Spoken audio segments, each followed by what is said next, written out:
This is ORNTL 22916, Syntec High Mileage 30. O'Reilly. Protect your engine better with new Syntec Full Synthetic High Mileage Motor Oil only at O'Reilly Auto Parts. Syntec High Mileage is formulated for today's engines with over 75,000 miles. Now get 5 quarts of Syntec High Mileage and a MicroGuard Select oil filter for just $34.99. Limits apply. Visit O'Reilly Auto Parts for details.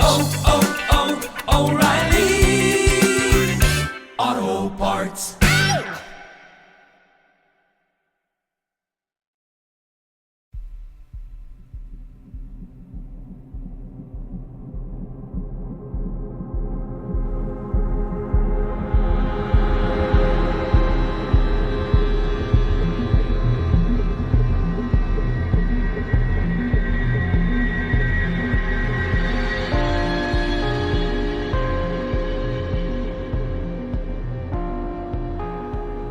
Hello and welcome to 31 Days of Terror, Day 12.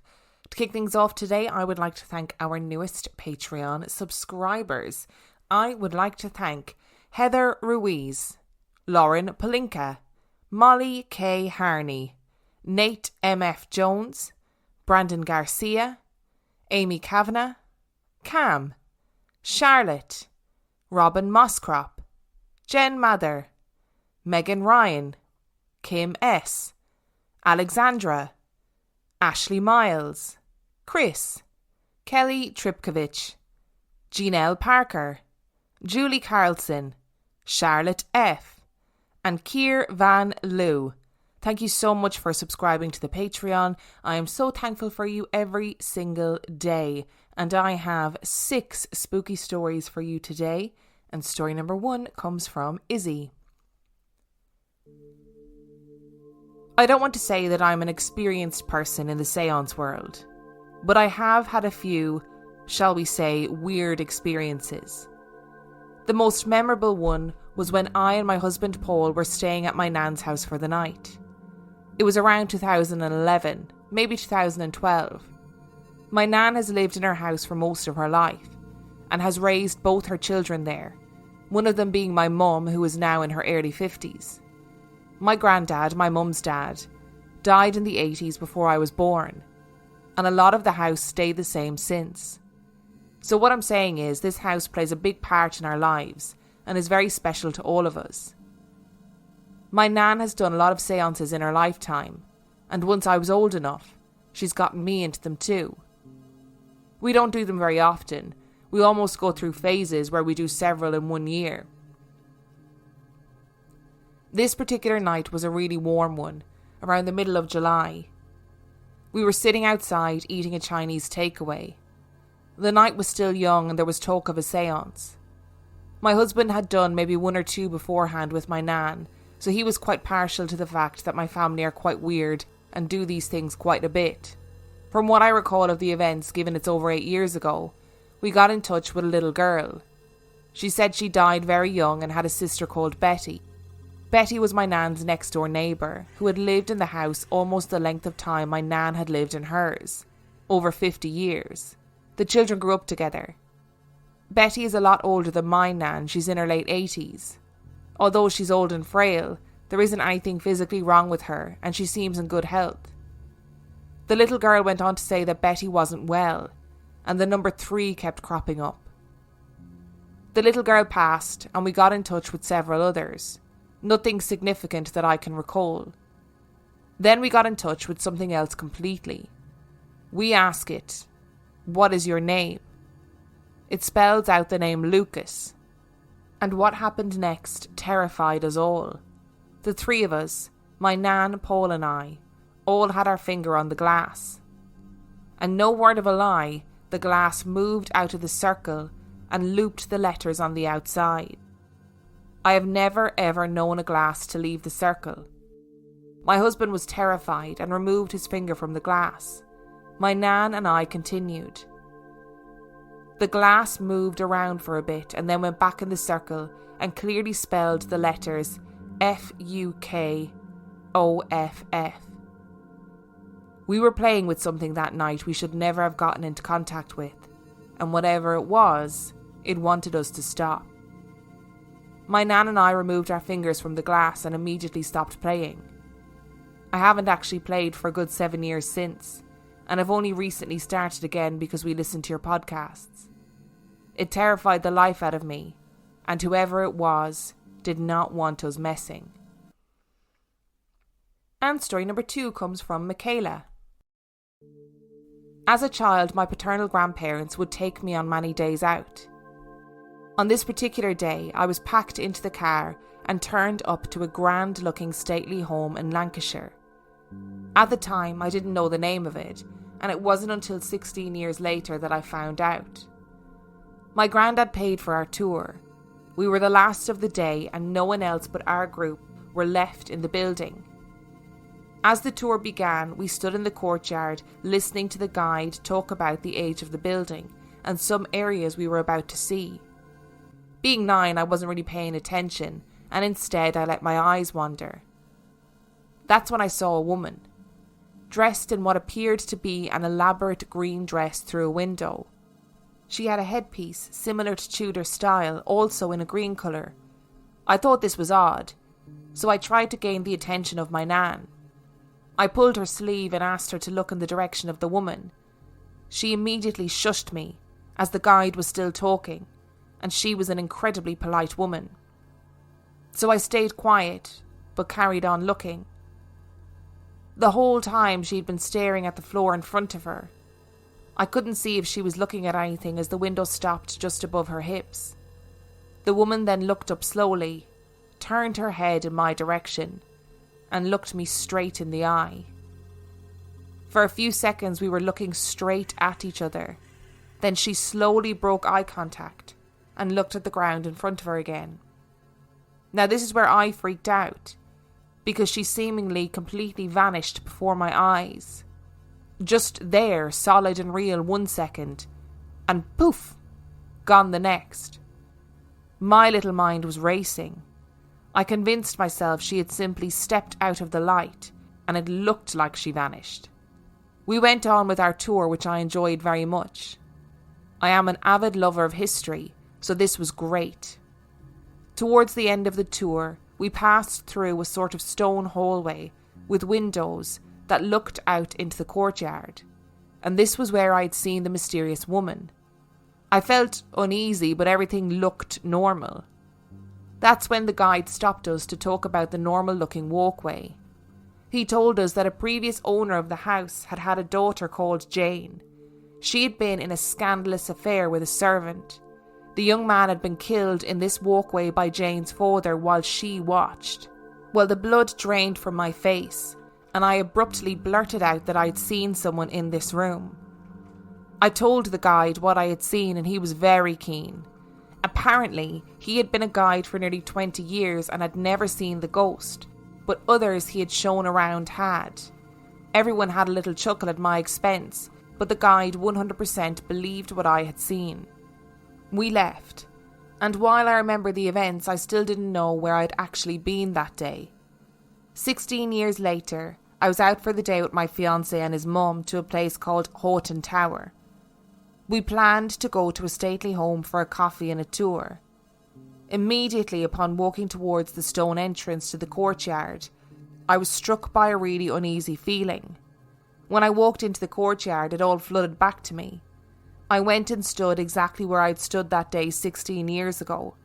I felt no presence, but I did for a second feel closer to my nan again. She had gotten cancer shortly after our day out and died when I was 13. No strange events happened on our tour. I do like to think if I'd seen a spirit all those years ago, they'd be happy to see me again. Before we go on to story number 3, I don't know if you can hear that there has literally just been torrential rain, and I was mid-story and I didn't want to break the flow, so I don't know if you can hear it, but I'm sitting in, it's nighttime when I'm recording again, and again, I don't know why, but I'm sitting with the curtains open so I can see out, and there's like thunder and lightning and torrential rain, and I mean it looks amazing, but I'm convinced that I'm going to see the reflection of somebody looking back through the window at me. And yeah, if I did, I would just fling the microphone out the window, I think. So I'm sorry if you can hear disturbance. That's what it is. It's just wind and rain.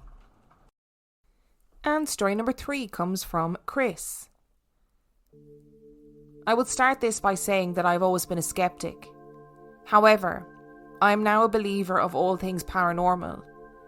I built my house in 2004 and it wasn't on any kind of crazy land or anything. For the first 9 years of living there, I never heard, saw or felt anything off. But fast forward to 2013. I'd been dating my fiancé for a year and decided it was time to move in together and get married. Around June of 2013, my now wife as well as my stepdaughter moved in. I also have a son that stays here. Everything seemed normal. So I thought. I only have my son on the weekends, so the weeks were fairly quiet. My daughter was always quick to fall asleep and wouldn't get up throughout the night. One night while laying in bed, I heard a noise that sounded like a ball bouncing. I immediately thought my daughter was up, so I went to put her back to bed. But she was in bed, and she hadn't moved. I chalked that up to maybe one too many beers and headed back to bed. The very next night, the routine went the same way. As we were lying in bed, we heard a chair moving in the dining room. Of course, I went to look, and there was nothing. At this point, I was like, man, I need to cut back on my drinking. The weekend came, and my son, who was almost 4, was riding home with us. His sister is the same age, so they are as thick as thieves. As they were talking, my 4-year-old child asks his sister, "Has Casper come back to play yet?" I was immediately freaked out. When I asked him who Casper was, they both just replied, "Our friend." I then went into dad mode and explained to them not to talk to strangers. And this is where it gets weird. A day later, my wife woke up asking why I'd scratched her in my sleep. When I looked, she had 3 deep scratches on her breast. I explained that I didn't know how I did it and I was sorry, but I had no nails. Things went along as usual with hearing a ball bouncing and chairs moving across the hardwood floors nightly. I joked with my wife that maybe it's the ghost of a basketball player that's still practicing. She wasn't amused.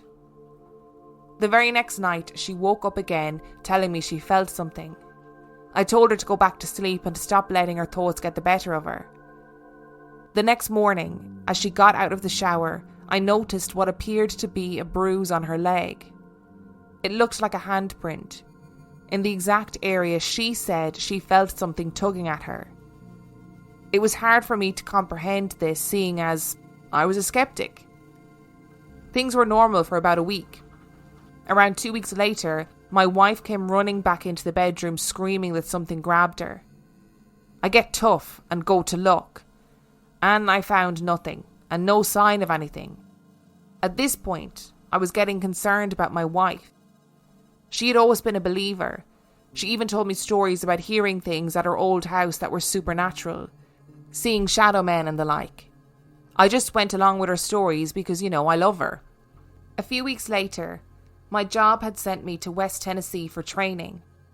I called my wife and asked her how everything was going. I could tell that she was shook, and she just told me that things were fine. But last night she had seen a dark black shadow in the corner. I thought it was just my imagination, she said, until it started moving towards us. It was at this point I decided maybe, just maybe I should call someone. I had an acquaintance that was deep into the paranormal. I'm talking crystals, smudging and all that stuff. We chose a weekend that the kids would not be home and asked them over to figure out what the hell was going on.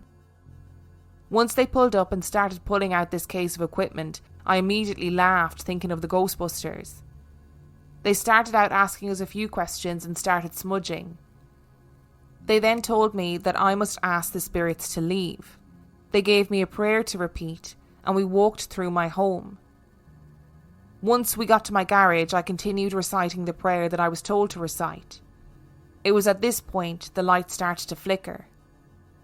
Now this is a newer home with no electrical issues, so like any red-blooded American, I got freaked out at this point.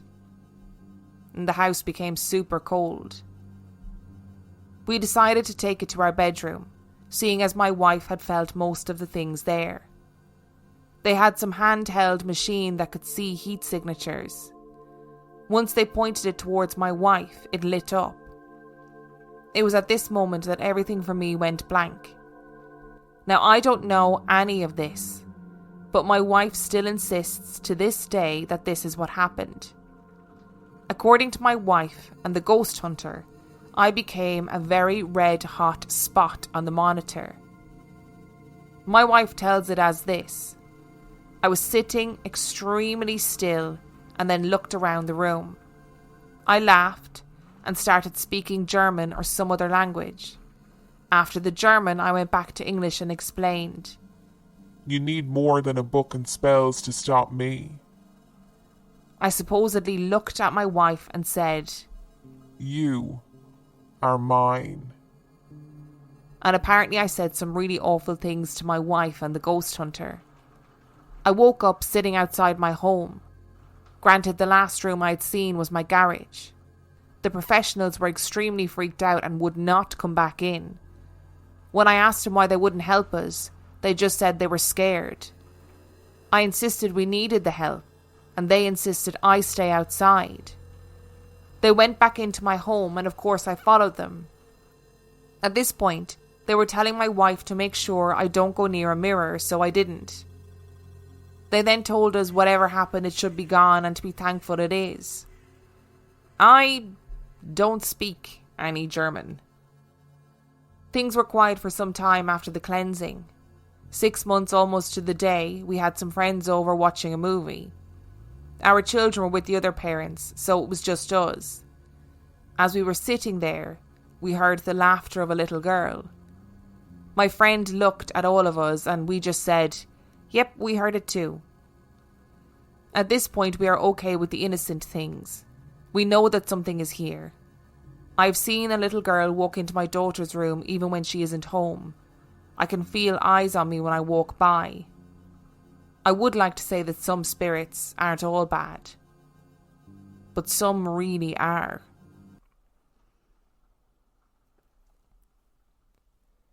And story number 4 comes from Victoria. My dad recently did a deep dive into his ancestry and shared a slideshow of pictures to me and my sisters. Pictures of gravestones, portraits, deeds to land, etc. One picture completely stopped me in my tracks. The date of my deceased grandfather's death. Tragically, I never met this man. He committed suicide about 5 years after my parents were married.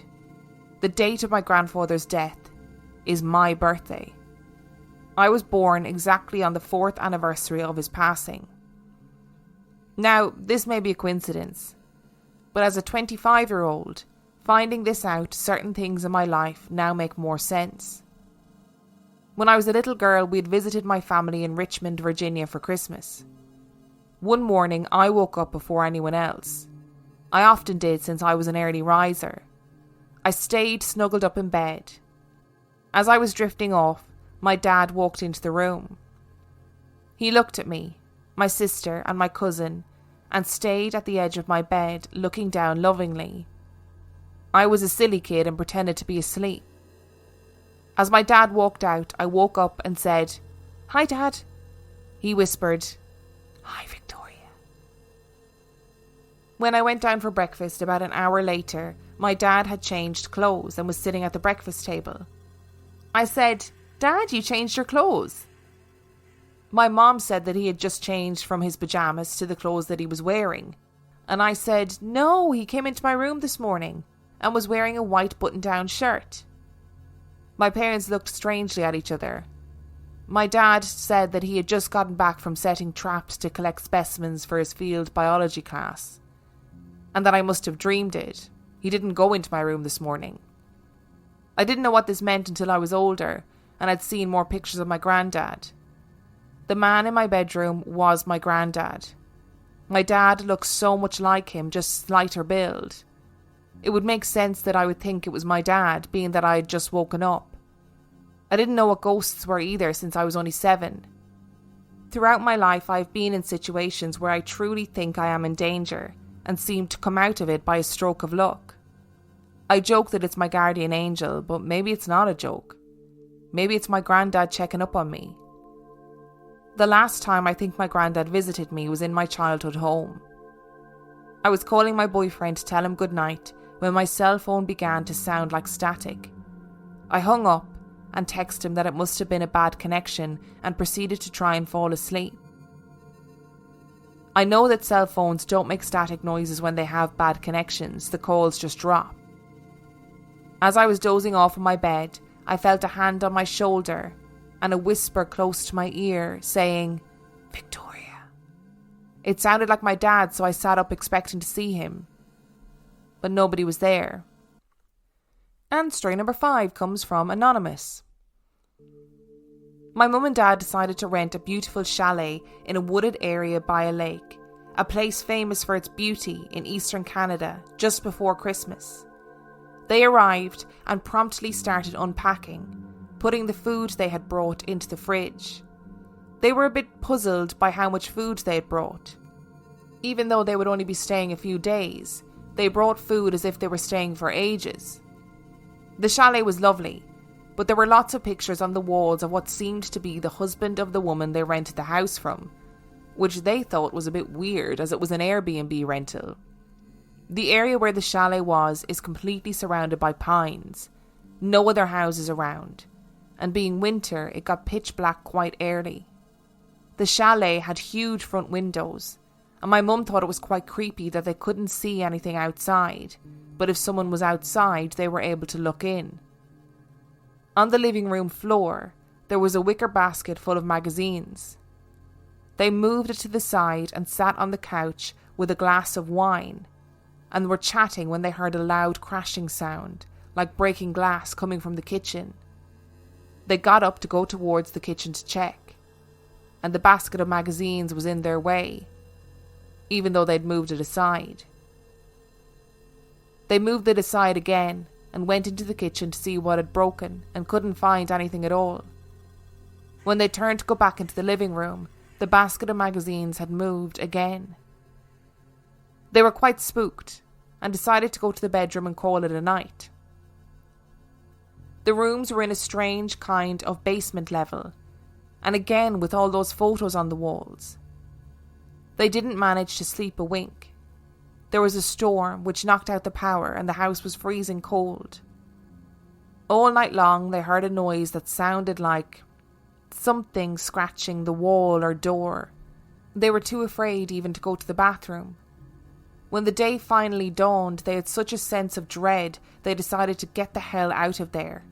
They called the owner and used the lack of power as an excuse as to why they couldn't stay all the days they'd booked the chalet for, neglecting to tell her it was really due to the general creepiness of the house and the odd goings-on. And she agreed to refund them what they had paid for the week. They packed their stuff into the car as quickly as they could, and before they left, my mum looked at the house again. She still thought all those windows looking out onto the forest were quite creepy. She took a photo and they left. When they got home, they told the story to my brother and sister and showed them the photo of the chalet. I never saw the photo, but they swear they saw what looked like a person standing in one of the windows. There was nobody in the house.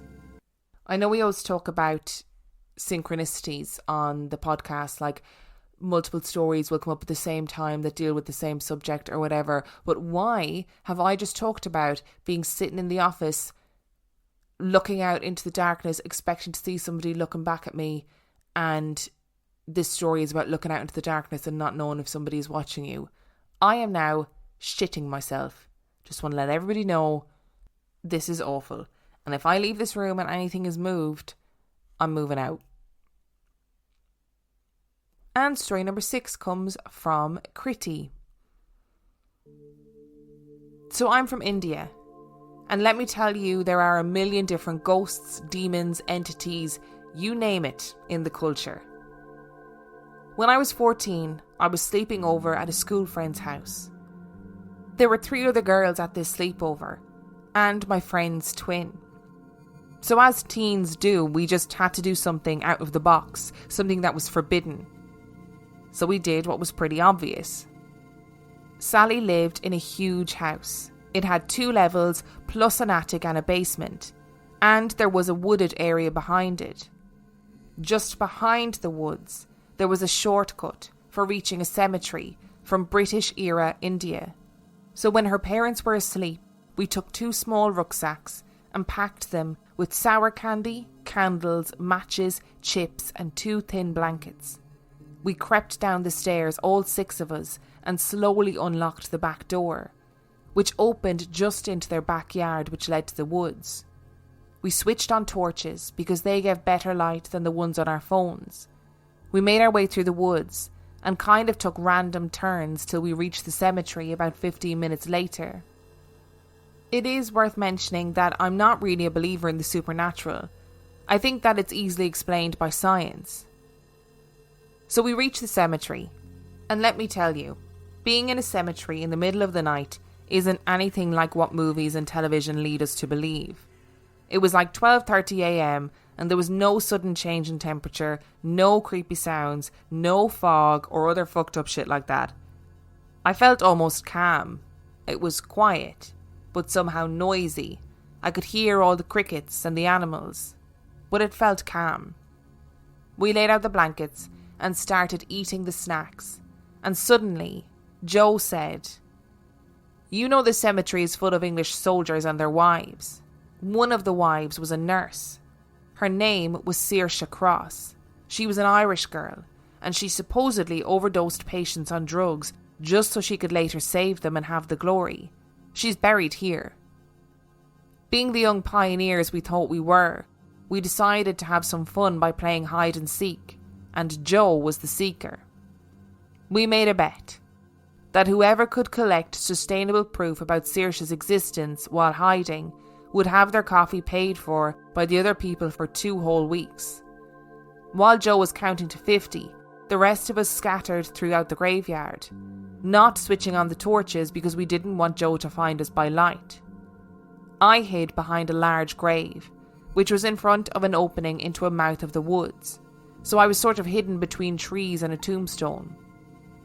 I waited for a good 5 minutes before I started to look around, and for some reason, I was particularly fascinated by the graves on my left, which only went further and further away from our initial sitting spot. It was very dark, and the moon too was a thin crescent. I looked around and made sure Joe wasn't near so he couldn't spot me, and then I quietly set off to explore. The twigs were crunching beneath my feet, and despite my initial easiness, the thought finally dawned upon me that I was, in fact, in a cemetery, dead in the middle of the night, with weird sounds all around me. And it was starting to get chilly.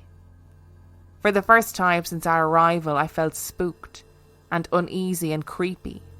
Despite this, I looked around, waiting to come across something, anything.